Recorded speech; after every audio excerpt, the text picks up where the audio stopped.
This is a very common format to print using the nested loops. So आज हम यही format में print करने वाले हैं using the nested loop. But there are many number of formats like this. बहुत सारे ऐसे फॉर्मेट हैं जिनको आप नेस्टेड लूप से प्रिंट कर सकते हो, जिसमें कभी कभी नंबर्स भी होते हैं. सो इन स्टार्स की जगह क्या कर सकते हो, आप नंबर्स भी प्रिंट कर सकते हो. लेकिन अगर आपको ऐसे फॉर्मेट, किसी भी फॉर्मेट में अगर आपको प्रिंट करना है, then you must be knowing the logic behind this format. आपको सबसे पहले क्या जानना होगा कि आपको यानी जो फॉर्मेट में प्रिंट करना है उसका लॉजिक पहले जानना होगा. Then and then only you can do any format like this. So अगर वो जानना है तो ये लेक्चर आपको लास्ट तक देखना होगा. और अगर वीडियो पसंद आए तो please like the video and subscribe the channel so that I can help you to build your logic. Hello my dear students and welcome to this lesson. So in this lesson we will do a simple program to print this format. So actually in last lesson we have done a similar program in which there are a number of 5 lines, but in each line there are constant number of stars. इसके पहले जो programme किया था ना उसमें 5 line ही मैंने display की थी, लेकिन हर एक लाइन में कांस्टेंट नंबर ऑफ स्टार्स लिए थे. For example 50. हर एक लाइन में कितने स्टार्स थे, वहां पे 50 स्टार्स थे. सो यहाँ पे हमको हर एक लाइन में नंबर ऑफ स्टार्स को चेंज करना है. So suppose this is row number 1. For row number 1 I am using R. For this is row number 2 and this is row number 3. This is row number 4 and row number 5. For this, for printing this number of rows, I will be using my first loop. For a row which is equals to R equal to 1, R is less than equals to 5, R plus plus. So why I have used this loop? Because I want to print only 5 rows. अगर आपको 10 रोज print करने हैं तो यहाँ पे 10 लिखो. अगर 20 रोज print करने हैं तो यहाँ पे 20 लिखो. अब हर एक रो में, okay, so in each row I want to print the number of stars. हर एक रो में मुझे क्या प्रिंट करने हैं, नंबर ऑफ स्टार्स प्रिंट करने हैं. सो अब अगर आप बहुत केयरफुली ऑब्जर्व करते हो तो in each row how many stars are printed. हर एक रो में कितने नंबर ऑफ स्टार्स प्रिंट हो रहे हैं. So if you observe very carefully you will notice that in each row number stars are printed. यानी जो रो का नंबर है उतने ही स्टार प्रिंट हो रहे हैं. रो का नंबर 5 है 5 स्टार, रो का नंबर 4 है 4 स्टार, आर की वैल्यू 3 है 3 स्टार, आर की वैल्यू 2 है 2 star. That means in each row I want to print, in each r I want to print r number of stars. है ना, जो आर का नंबर है उतने ही स्टार प्रिंट करने हैं. So suppose I am using here S for star. So कितने star print करने हैं मुझे, रो नंबर ऑफ स्टार.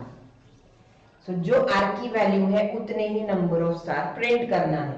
इसका मतलब ये जो लूप है अंदर वाला वो कितनी टाइम्स एग्जीक्यूट होना चाहिए, आर टाइम्स एग्जीक्यूट होना चाहिए. So that's why I have written 1 to r. And here printf star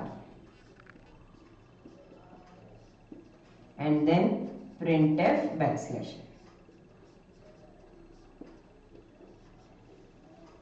So see here how it will work. First time r की वैल्यू 1 है, अंदर आएगा लूप के s equal to 1, s less than equal to r, that means s less than equals to 1. r की value 1 है. तो ये वाला लूप कैसे बनेगा, देखो s equal to 1, s less than equal to 1. So that means ये वाला लूप, यही लूप है सिर्फ. यहाँ पे ओपनिंग क्लोजिंग ब्रेस नहीं है. इसका मतलब ये लूप में सिर्फ एक ही स्टेटमेंट है. सो एक ही बार एग्जीक्यूट होने वाला है. 1 to 1 यानी कितनी बार एग्जीक्यूट होगा, 1 टाइम. सो वो एक स्टार प्रिंट करेगा. स्टार प्रिंट करने के बाद printf backslash n, control be on next line, फिर से ऊपर. नाउ r बिकम्स 2, r की वैल्यू कितनी होंगी 2. फिर से अंदर आएगा s equal to 1. Now s is less than equal to r, r की वैल्यू अभी 2 है. So that means this will be repeated for s equal to 1 star print करेगा, next time s equal to 2 star print करेगा। दो बार execute होने वाला है। s की वैल्यू 1 होगी, बाद में 2 होंगी, जब 3 होंगी तो लूप खत्म हो गया बाहर। Print F backslash next line में आ जाएगा, फिर से ऊपर। Now r becomes 3, s equal to 1, s less than equals to r, that means s is less than equals to 3। so अब कितनी बार रिपीट होगा, s equal to 1 के लिए, बाद में s equal to 2 के लिए, बाद में s equal to 3 के लिए। हो गया प्रिंट 3, नेक्स्ट टाइम 4 होगा लेकिन कंडीशन फॉल्स है तो बाहर, फिर से बैकस्लैश n ऊपर, r is equal to 4। so now the loop becomes equals to s equal to 1, s less than equals to 4, that means 4 times this star will be displayed, and next time r becomes 5 and hence the loop becomes 1 to 5, so 5 stars will be displayed। So this is how this program will work. So of course before this loop there will be declaration for I and j, int I comma j। so this will be the complete program to print this number of stars। so here you can make the modification that user will enter the number of rows, यानी user ने क्या करना चाहिए, number of row enter करना चाहिए। Suppose user बोलता है 10, तो कितने स्टार प्रिंट होने चाहिए, 10 स्टार प्रिंट होने चाहिए। So of course then you will be requiring another one more variable that is n, then you have to input the value of n। मैं क्या करूंगी, फिर n की वैल्यू इनपुट करूंगी और 5 की जगह पे कितने रोज आएंगे आपके, n। so आप इसमें कुछ भी मॉडिफिकेशन कर सकते हो। So now I think that you can do modifications in my programs। जो भी मैं प्रोग्राम करती हूँ आपको जैसे के वैसे प्रोग्राम नहीं लिखना है। Sorry there are no I and J, I और जे वेरिएबल नहीं यूज किए हैं मैंने, यहाँ पे क्या किया है, आर एंड एस ये वेरिएबल यूज किए हैं। सो आर एंड एस। सो आपको जैसे के वैसे प्रोग्राम लिखना नहीं है, हो सकता है मेरी कुछ ऐसी मिस्टेक हो जाए जैसे मैंने अभी की थी। सो प्रोग्रामिंग यानी जो लिखा है वैसे पे ऐसे लिखना और रन करना ऐसे नहीं होता है। So programming means you should do the programs. अगर यूजर ने अगर सामने वाले पर्सन ने बोला है मुझे कुछ प्रोग्राम करने के लिए, तो आपको प्रोग्राम आना चाहिए। So that is actually the program. So this is the loop which I have discussed just now. ठीक है, अभी हमने जो लूप डिस्कस किया है वही लूप इस प्रोग्राम में दिया है, और simply I have declared the variables R and S here and write the statements in the format of C language. So let us run the program and see the output what it will generate. So see here.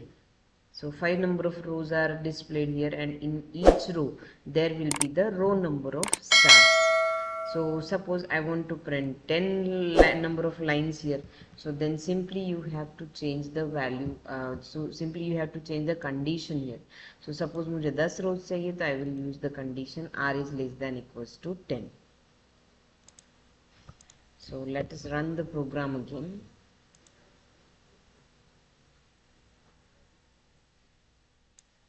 So see here the output.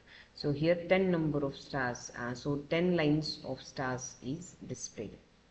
So this is all for now. In the next lesson we will be coming up with new learnings. Thank you.